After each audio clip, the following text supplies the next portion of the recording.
The Patchwork Quilt, authored by Valerie Flournoy, illustrated by Jerry Pinkney. To my grandmother, Rose Buchanan, and my mother, Ivy Mae Flournoy. Tanya sat restlessly on her chair by the kitchen window.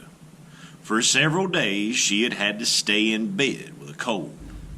But now, Tanya's cold was almost gone. She was anxious to go outside and enjoy the fresh air and the arrival of spring. "Mama, when can I go outside?" asked Tanya. Mama pulled the tray of biscuits from the oven and placed it on the counter. "In time," she murmured, "all in good time." Tanya gazed through the window and saw her two brothers, Ted and Jim, and Papa building the new backyard fence. "I'm going to talk to Grandma," she said. Grandma was sitting in her favorite spot, the big soft chair in front of the picture window. In her lap were scraps of materials of all textures and colors. Tanya recognized some of them. The plaid was from Papa's old work shirt, and the red scraps were from the shirt Ted had torn that winter. "What you gonna do with all that stuff?" Tanya asked. "Stuff? These ain't stuff. These little pieces gonna make me a quilt, a patchwork quilt." Tanya tilted her head. "I know what a quilt is, Grandma. There's one on your bed, and it's old and dirty, and Mama can never get it clean." Grandma sighed. "It ain't dirty, honey. It's warm, the way it's supposed to be." Grandma flexed her fingers to keep them from stiffening. She sucked in some air and said, "My mother made me a quilt when I wasn't any older than you, but sometimes the old ways are forgotten." Tanya leaned against the chair and rested her head on her grandmother's shoulder. Just then, Mama walked in with 2 glasses of milk and some biscuits. Mama looked at the scraps of material that were scattered all over. "Grandma," she said, "I just cleaned this room and now it's a mess." "It's not a mess, Mama," Tanya said through a mouthful of biscuit. "It's a quilt." "Quilt? You don't need these scraps. I can get you a quilt," Mama said. Grandma looked at her daughter and then turned to her grandchild. "Yes, your mama can get you a quilt from any department store. But it won't be like my patchwork quilt, and it won't last as long either." Mama looked at Grandma, then picked up Tanya's empty glass and went to make lunch. Grandma's eyes grew dark and distant. She turned away from Tanya and gazed out the window, absent-mindedly rubbing the pieces of material through her fingers. "Grandma, I'll help you make your quilt," Tanya said. "Thank you, honey. Let's start right now. We'll be finished in no time." Grandma held Tanya close and patted her head. "It's going to take quite a while to make this quilt. Not a couple of days or a week. Not even a month. A good quilt, a masterpiece." Grandma's eyes shone at the thought. "Why, I need more material. More gold and blue. Some red and green. And I need the time to do it right. It'll take me a year at least." "A year?" shouted Tanya. "That's too long. I can't wait that long, Grandma." Grandma laughed. "A year not that long, honey. Making this quilt gonna be a joy. Now run along and let Grandma rest." Grandma turned her head toward the sunlight and closed her eyes. "I'm gonna make a masterpiece," she murmured, clutching a scrap of cloth in her hand just before she fell asleep. "We'll have to get you a new pair and use these old ones for rags," Mama said as she hung the last piece of wash on the clothesline one August afternoon. Jim was miserable. His favorite blue corduroy pants had been held together with patches. Now they were beyond repair. "Bring 'em here," said Grandma. Grandma took part of the pant leg and cut a few blue squares. Jim gave her a hug and watched her add his patches to the others. "The quilt won't forget. It can tell your life story," she said. The arrival of autumn meant school and Halloween. This year, Tanya would be an African princess. She danced around in the long flowing robes Mama had made from several yards of colorful cloth.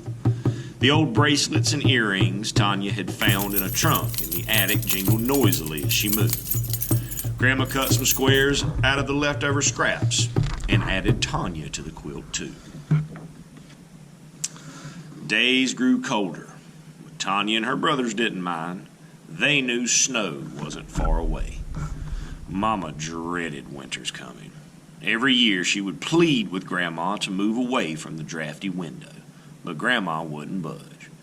"Grandma, please," Mama scolded. "You can sit here by the heater." "I'm not your grandmother.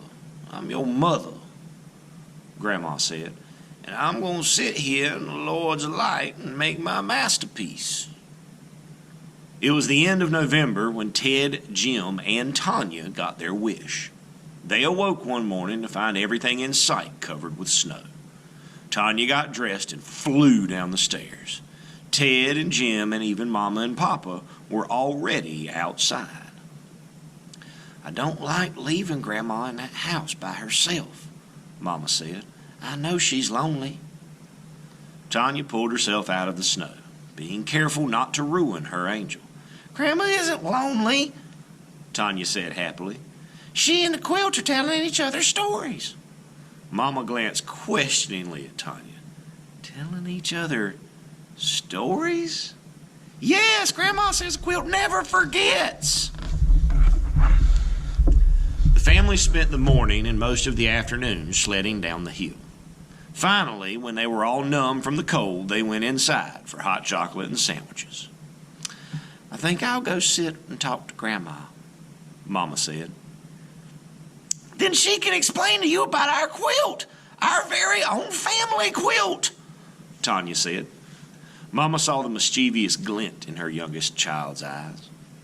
"Well, I may just have her do that, young lady," Mama said as she walked out of the kitchen. Tanya leaned over the table to see into the living room. Grandma was hunched over, her eyes close to the fabric as she made tiny stitches. Mama sat at the old woman's feet.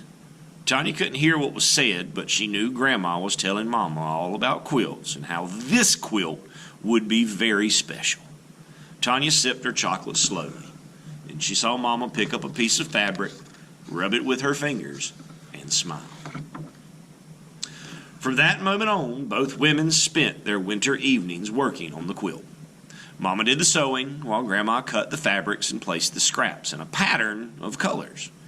Even while they were cooking and baking all their Christmas specialties during the day, at night they still worked on the quilt. Only once did Mama put it aside. She wanted to wear something special Christmas night, so she bought some gold material and made a beautiful dress. Tanya knew without asking that the gold scraps would be in the quilt too. There was much singing and laughing that Christmas. All Grandma's sons and daughters and nieces and nephews came to pay their respects. The Christmas tree lights shone brightly, filling the room with sparkling colors. Later, when everyone had gone home, Papa said he had never felt so much happiness in the house. Mama agreed. When Tanya got downstairs the next morning, she found Papa fixing pancakes. "Is today a special day too?" asked Jim. "Where's Mama?" asked Tanya. "Grandma doesn't feel well this morning," Papa said. "Your mother is with her now till the doctor gets here." "Will Grandma be all right?" Ted asked.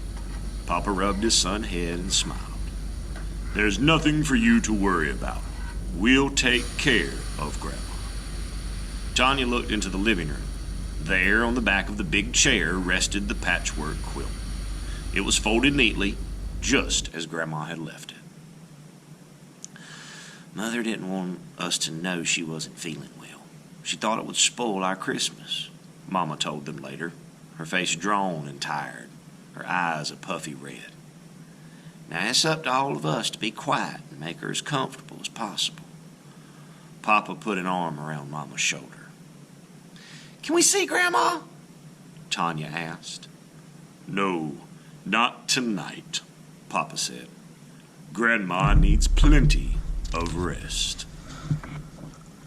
It was nearly a week, the day before New Year's, before the children were allowed to see their grandmother. She looked tired and spoke in whispers. "We miss you, Grandma," Ted said. "And your muffins and hot chocolate," added Jim. Grandma smiled. "Your quilt misses you too, Grandma," Tanya said. Grandma's smile faded from her lips. Her eyes grew cloudy. "My masterpiece," Grandma sighed. "It would have been beautiful, almost half finished." The old woman closed her eyes and turned away from her grandchildren. Papa whispered it was time to leave. Ted, Jim, and Tanya crept from the room. Tanya walked slowly to where the quilt lay. She had seen Grandma and Mama work on it. Tanya thought real hard. She knew how to cut the scraps, but she wasn't sure about the rest.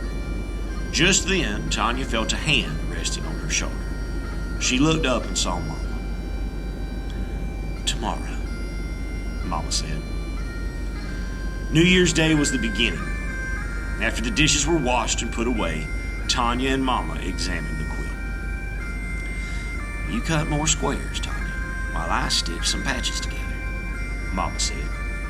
Tanya snipped and trimmed the scraps of material till her hands hurt from the scissors. Mama watched her carefully, making sure the squares were all the same size. The next day was the same as the last, more snipping and cutting. But Mama couldn't always be around to watch Tanya work. Grandma had to be looked after, so Tanya worked by herself. Then one night, as Papa read them stories, Jim walked over and looked at the quilt. In it he saw patches of blue. His blue. Without saying a word, Jim picked up the scissors, some scraps, and started to make squares. Ted helped Jim put the squares in piles, while Mama showed Tanya how to join them.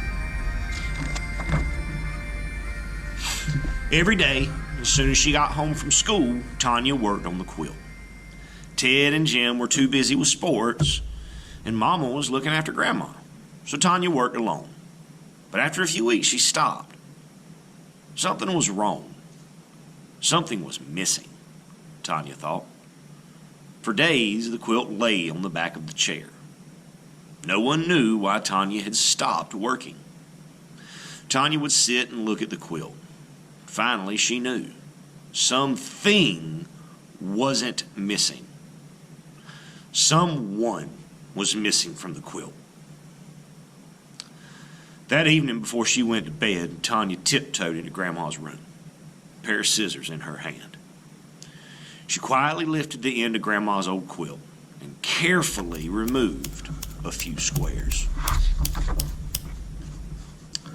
February and March came and went as Mama proudly watched her daughter work on the last few rows of patches. Tanya always found time for the quilt. Grandma had been watching too. The old woman had been getting stronger and stronger as the months passed. Once she was able, Papa would carry Grandma to her chair by the window. "I need the Lord's light," Grandma said. Then she would sit and hum softly to herself and watch Tanya work. "Yes, honey, this quilt nothing but a joy," Grandma said. Summer vacation was almost here. One June day, Tanya came home to find Grandma working on the quilt again. She had finished sewing the last few squares together. The stuffing was in place, and she was already pinning on the backing. "Grandma!" Tanya shouted. Grandma looked up. "Hush, child. It's almost time to do the quilting on these patches. But first, I have some special finishing touches." The next night, Grandma cut the final thread with her teeth.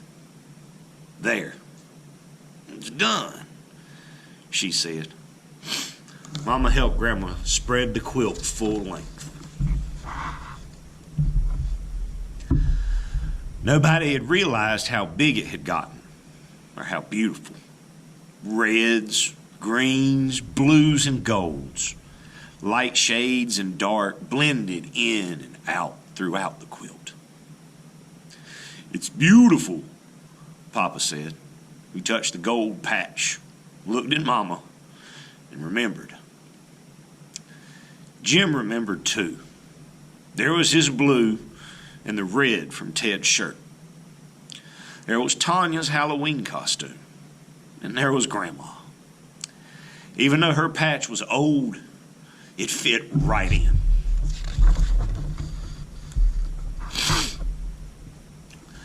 They all remembered the past year. They especially remembered Tanya and all her hard work. So it had been decided. In the right-hand corner on the last row of patches was delicately stitched, "For Tanya, from your mama and your grandma."